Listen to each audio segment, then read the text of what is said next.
Welcome to the Invite Health podcast, where our degreed healthcare professionals are excited to offer you the most important health and wellness information you need to make informed choices about your health.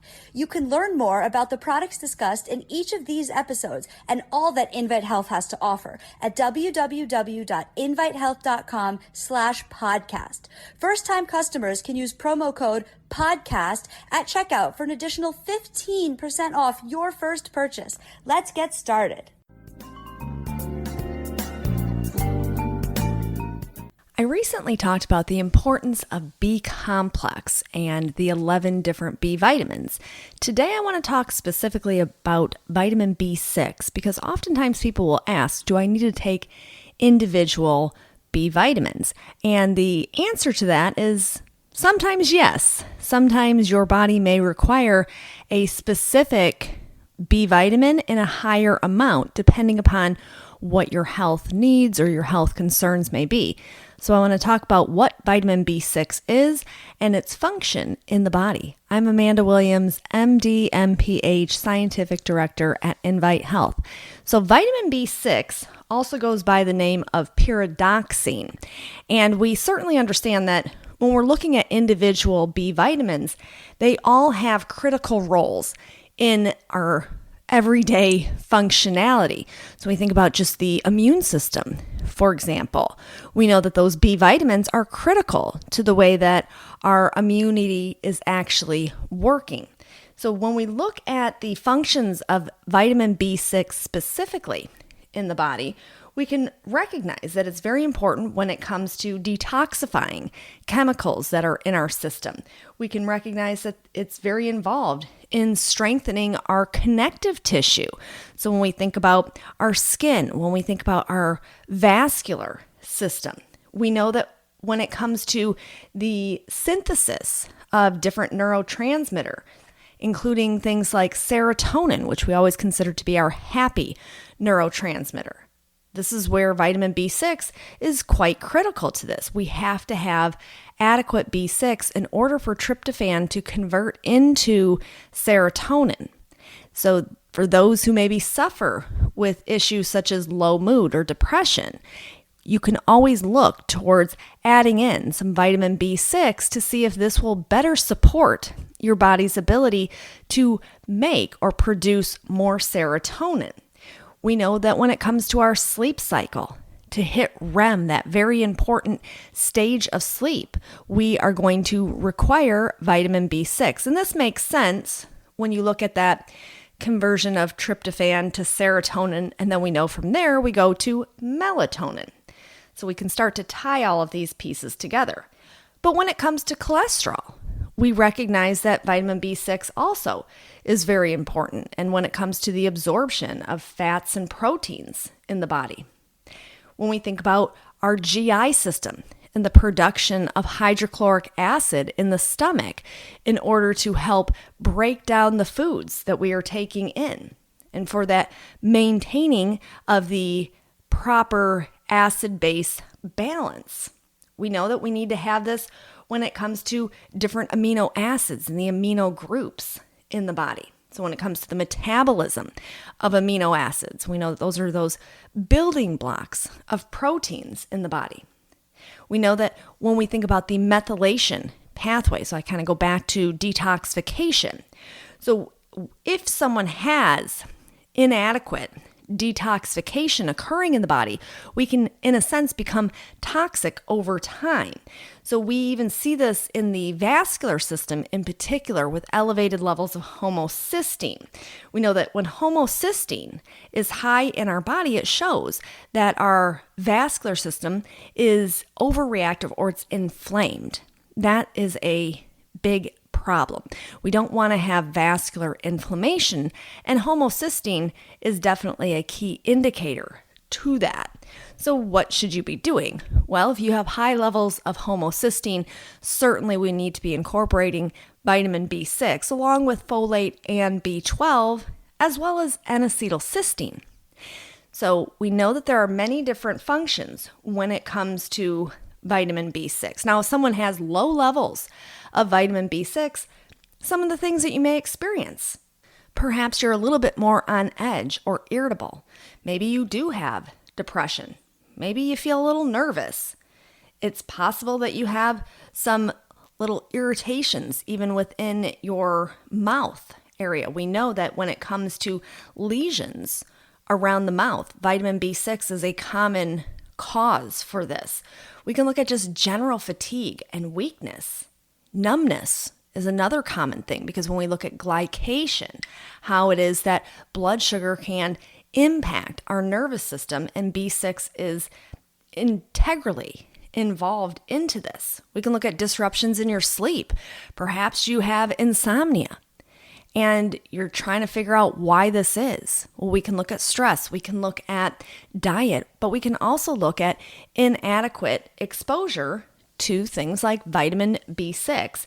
Now, food source wise, the reason why most people are not technically deficient in B6, you may be insufficient, meaning you're getting a little exposure, but maybe not what you actually need for B6 to do all of these different functions every day. Because when you look at the foods that contain vitamin B6, it's quite an extensive list. Now, where the problem comes in is many of the foods that have a high amount of vitamin B6 fall into food categories that many Americans are just not obtaining on a regular basis. So if you're following a Mediterranean diet, you're probably well covered with your B6. But if you are adhering to more of a standard American diet, then the likelihood that you have vitamin B6 insufficiency is pretty high. Because you look at some of the cruciferous vegetables.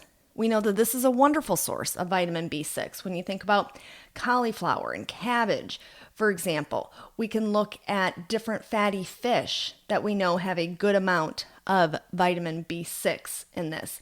And once again, when you think about how most Americans eat, if you're not eating things like walnuts, for example, or sunflower seeds, then you may not be getting an adequate exposure. So this certainly can be a significant problem over time. We also can recognize that there are many different medications that can create low levels of vitamin B6, and they are kind of across the board when you look at the different classes of medications. You can look at a whole wide swath of antibiotics, from penicillin to fluoroquinolones to the tetracyclines.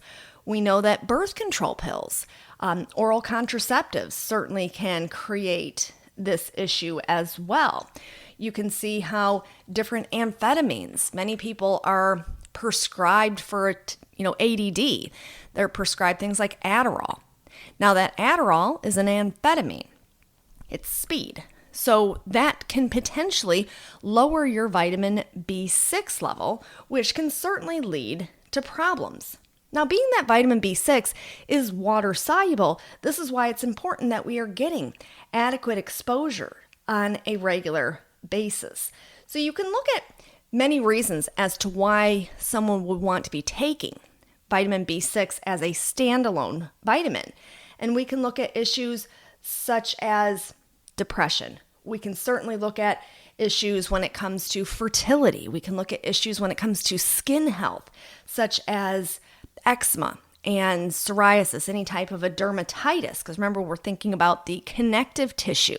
So there are many different uses for vitamin B6, and supplementation with B6 can certainly be very supportive when it comes to your cardiovascular health, when it comes to your neurological health, and thinking about that homocysteine, thinking about that detoxification. All of these things are critical to the way that our body functions each and every single day. When we think about energy production in the body and our immune function, the ability for our cells to repair themselves, when we think about our DNA, for example, that motherboard when it comes to the internal function of every cell in the body.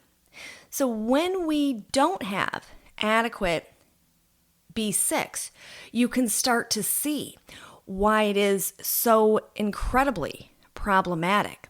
So utilizing vitamin B6 can do so many wonderful things for your system when it comes to regulating your sleep, when it comes to supporting healthy cholesterol, when it comes to the nerve health. And so for those who maybe have concerns with having elevated blood sugar, those who are diagnosed with diabetes or metabolic syndrome, having vitamin B6 on board can certainly be incredibly helpful. Now, there was a study that was done over in Europe, and it was published in the Endocrine Metabolism Immune Journal, where they talked about how vitamin B6 had anti-hyperlipidemic, which means if you have high cholesterol and you took B6, the B6 helped to lower that cholesterol. But they also were able to show how vitamin B6 helped to protect the liver. So it was a really interesting study, the way that they designed this. And they were looking at how the effective dietary supplementation with vitamin B6, this essential cofactor for all of these different enzymes that participate in your cholesterol metabolism, how when you take vitamin B6, this helped in terms of activating the way that cholesterol is transported. And at the end of the day, it really helped to support a healthier cholesterol profile. So many different uses when it comes to vitamin B6. If you're not exactly sure if you are a candidate for taking vitamin B6, and if you do take it, how much should you take? Then I would certainly advise that you speak with one of our healthcare experts.